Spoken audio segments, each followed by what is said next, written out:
بسم اللہ الرحمن الرحیم۔ بسم اللہ ہے نہیں، پھر بھی میں نے بسم اللہ پڑھ لی ہے، کیونکہ ہمارے سارے کام بسم اللہ سے ہی بنتے ہیں، گھر کے باہر کے۔ جب تک ہم بسم اللہ نہیں پڑھتے ہیں جب تک کام اچھی طرح سے نہیں ہوتا ہے۔ بسم اللہ زیادہ سے زیادہ بسم اللہ پڑھ کر ہر کام کرنا چاہیے، کیونکہ بسم اللہ ہمارے کام کی پڑھائی کی کنجی ہے۔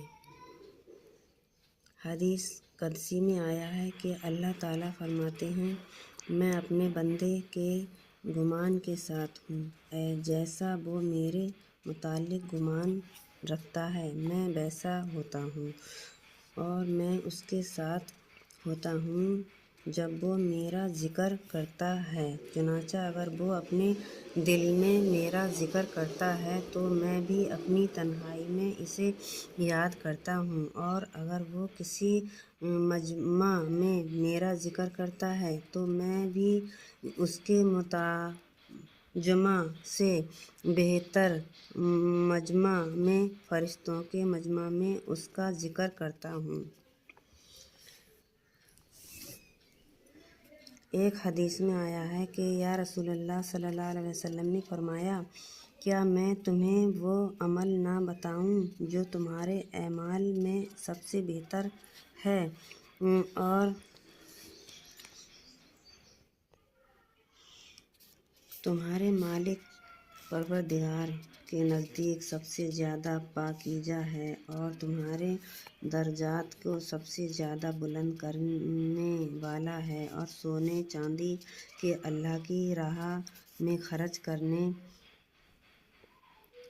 میں بہتر ہے، اور اس سے بھی بہتر ہے کہ تم اپنے دشمن سے میدان جہاد میں مقابلہ کرو اور پھر تم ان کی گردنیں کاٹو اور وہ تمہاری گردنیں کاٹیں۔ صحابہ نے عرض کیا، کیوں نہیں یا رسول اللہ، ضرور بتائیں۔ آپ نے ارشاد فرمایا، وہ عمل اللہ کا ذکر ہے۔ ایک اور حدیث میں آیا ہے کہ رسول اللہ صلی اللہ علیہ وسلم نے فرمایا، کوئی صدقہ عمل خیر اللہ کے ذکر سے افضل نہیں ہے۔ ایک اور حدیث میں آیا ہے کہ رسول اللہ صلی اللہ علیہ وسلم نے بتایا کہ اللہ تعالیٰ کے کچھ فرشتے اس پر مامور ہیں کہ راستوں میں گھوم پھر کر اللہ کا ذکر کرنے والوں کو تلاش کرتے رہتے ہیں۔ پس جب وہ کسی جماعت کو اللہ جل شانہ کا ذکر کرتے ہوئے پاتے ہیں تو آپس میں ایک دوسرے کو آواز دیتے ہیں کہ آؤ اپنے مقصود ذکر اللہ کی طرف آ جاؤ، تو وہ سب فرشتے مل کر آسمان و دنیا تک اس کا ذکر کرنے والوں کو اپنے بازوؤں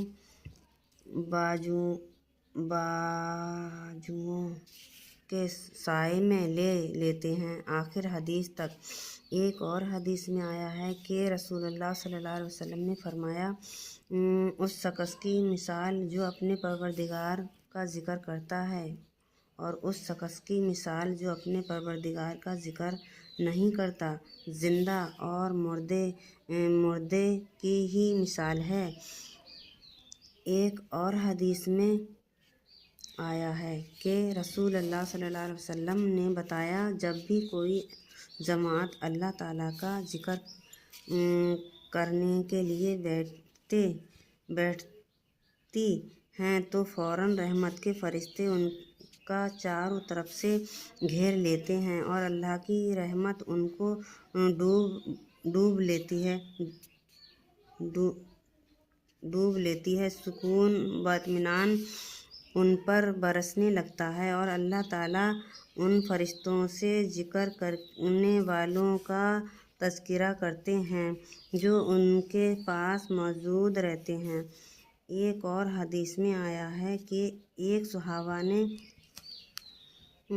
عرض کیا، یا رسول اللہ صلی اللہ علیہ وسلم، اسلام کے موجب اجر ثواب احکام تو بہت ہو گئے، آپ تو مجھے کوئی ایسی چیز بتا دیجیے جس میں مضبوط پکڑ لوں اور برابر کرتا رہوں۔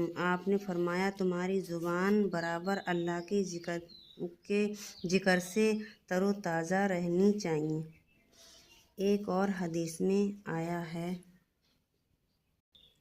اٹک اٹک کے پڑھنے کے لیے سوری، تھوڑا موبائل پکڑنے میں دقت ہوتی ہے، موبائل پکڑوں یا پڑھائی پہ نظر رکھوں، تھوڑا اس میں ڈسٹرب ہو جاتی ہوں میں، اس کے لیے سوری، خدا حافظ۔